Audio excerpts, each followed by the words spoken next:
तर दर्शक हो, नेहमीप्रमाणेच आपण आज कॉक्रोच जनता पार्टीच्या आंदोलनाचा विषय घेऊन आलो आहोत।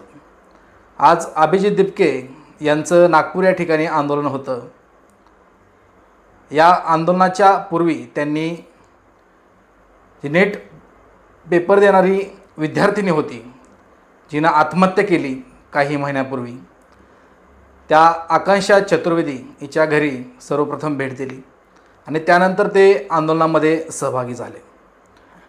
यावेळी नेहमीप्रमाणे वंदे मातरम, भारत माता की जय आणि साहजिकच महाराष्ट्रात आंदोलन असल्याने छत्रपती शिवाजी महाराज की जय ही घोषणा देण्यात आली। त्यासोबतच जय भीमचे नारे देण्यात आले आणि आंदोलनाची सुरुवात झाली।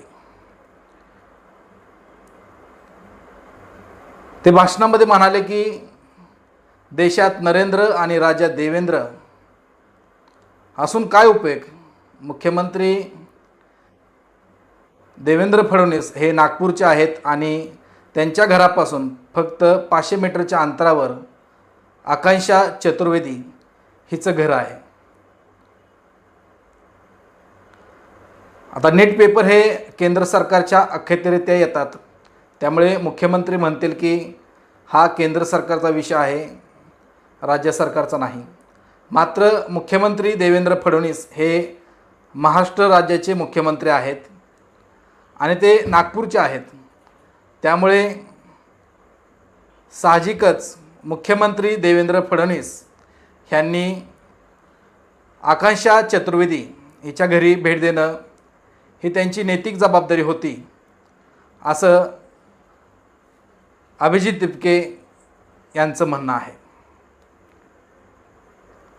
सरकार पाडायला, आमदार फोडायला तुमच्याकडे पैसे असतात, मात्र ज्या विद्यार्थिनीने आत्महत्या केली त्या विद्यार्थिनीच्या कुटुंबाला मदत द्यायला तुमच्याकडे पैसे नाहीत।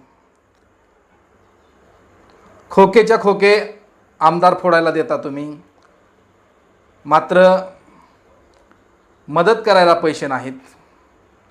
गुवाहाटीला जायला पैसे आहेत, हे सर्व पैसे कोणाचे आहेत? हे सर्व पैसे हे आमचे आहेत आणि ते तुम्ही अशा प्रकारे वापरता, असं त्यांनी म्हटलं आहे।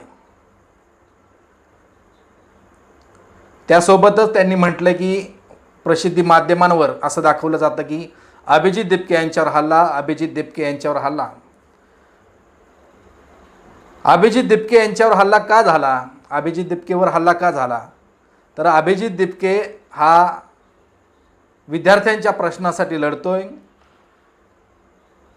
नीट पेपर फुटी जी झाली आहे त्याच्या विरोधात आवाज उठवलेला आहे, त्यामुळे त्याच्यावर हल्ला झालेला आहे। केंद्रीय शिक्षण मंत्री धर्मेंद्र प्रधान यांचा राजीनामा मागितला जातोय, त्यामुळे अभिजित दिपकेवर याच्यावर हल्ला केला जातोय। देशातील युवकांना रोजगार नाही, त्या रोजगारांसाठी भांडतोय, त्यामुळे त्याच्यावर हल्ला केला जातोय। मला अमेरिकेहून यायची गरज लागली नसती जर येथील सरकारने इथली व्यवस्था नीटपणे सांभाळली असती, तर मला या भारतामध्ये यावं लागलं नसतं, असं त्यांचं म्हणणं आहे। धर्मेंद्र प्रधान यांनी 20 तारखेच्या आत राजीनामा द्यावा, अन्यथा देशभरातून सर्व विद्यार्थी हे दिल्लीमध्ये येतील आणि त्या ठिकाणी आंदोलन करतील, असं त्यांनी स्पष्ट केलेलं आहे। नेट पेपर फुटीमुळे लाखो विद्यार्थ्यांचं नुकसान झालेलं आहे आणि पेपर फुटल्यामुळे, या घोटाळ्यामुळे देशभरात 14 ते 15 विद्यार्थ्यांनी आत्महत्या केलेली आहे। त्यामुळे जे केंद्रीय शिक्षण मंत्री आहेत धर्मेंद्र प्रधान यांनी राजीनामा देणे ही त्यांची नैतिक जबाबदारी आहे, हे वारंवार ह्या आंदोलनामधून सांगितलं जात आहे। 6 जूनला त्यांनी पहिलं आंदोलन केलं, त्यानंतर देशभरामध्ये आंदोलन केले जात आहेत। अभिजित दिपके गेले 5 दिवस देशभर फिरतायत.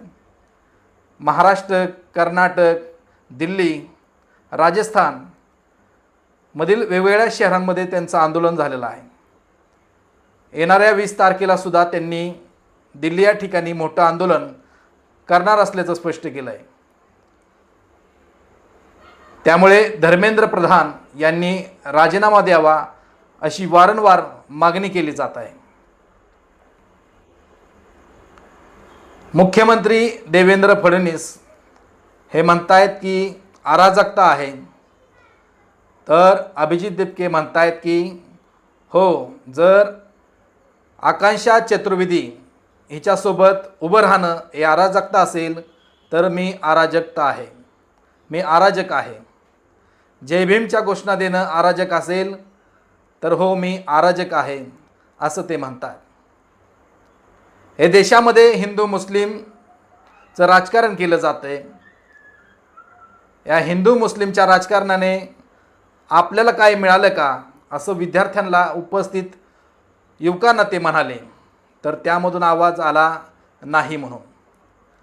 तर त्यांनी सांगितलं की हिंदू मुस्लिमचं जे राजकारण करेल, जो कोणी राजकारण करेल त्याच्यावर आपण बहिष्कार टाकला पाहिजे. ही आपली बी जबाबदारी आहे.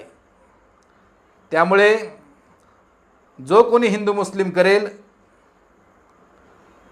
मुस्लिमचं राजकारण करेल त्याच्यावर आपण बहिष्कार टाकावा असं त्यांनी युवकांना संबोधित केलेलं आहे. हिंदू मुस्लिम राजनीति नहीं चलेगी अशा ही घोषणा नागपूर या ठिकाणी देण्यात आल्या. त्यांचं अभिजित दिपके यांनी या आंदोलनामध्ये म्हटलं आहे की देशामध्ये नरेंद्र, राज्यात देवेंद्र असून काय उपयोग? हे कसले मुख्यमंत्री, जर हे मुख्यमंत्री त्यांच्या घरापासून 500 मीटरच्या अंतरावर असलेल्या आकांक्षा चतुर्वेदी हिच्या घरी भेट देत नाहीत. त्यामुळे या आंदोलनामध्ये त्यांनी मुख्यमंत्री देवेंद्र फडणवीस यांच्यावर नाराजी दाखवलेली आहे. त्यासोबतच केंद्रीय शिक्षण मंत्री धर्मेंद्र प्रधान यांचा राजीनामा मागितला आहे. मात्र याच वेळी कराळे मास्तर या आंदोलनामध्ये सहभागी झाले. तर त्यांनी म्हटलं की फक्त धर्मेंद्र प्रधान यांचा राजीनामा घेऊन चालणार नाही, तर नरेंद्र मोदी यांनीच राजीनामा दिला पाहिजे असं कराळे मास्तरांनी आंदोलनामध्ये म्हटलेलं आहे. आता 20 तारखेच्या आत धर्मेंद्र प्रधान राजीनामा देतील का, हा प्रश्न उपस्थित झालेला आहे. येणाऱ्या 20 तारखेला दिल्ली येथे पुन्हा देशभरातून विद्यार्थी, युवक दिल्लीला जाणार आहेत आणि त्या ठिकाणी आंदोलन करणार आहेत. त्यामुळे या आंदोलनामुळे देशामध्ये एक नव्या क्रांतीला सुरुवात झालेली आहे असं म्हटलं तरी काही वागवं ठरणार नाही. तुम्हाला याबद्दल काय वाटतं हे कमेंट बॉक्समध्ये नक्की कळवा. तत्पूर्वी धन्यवाद.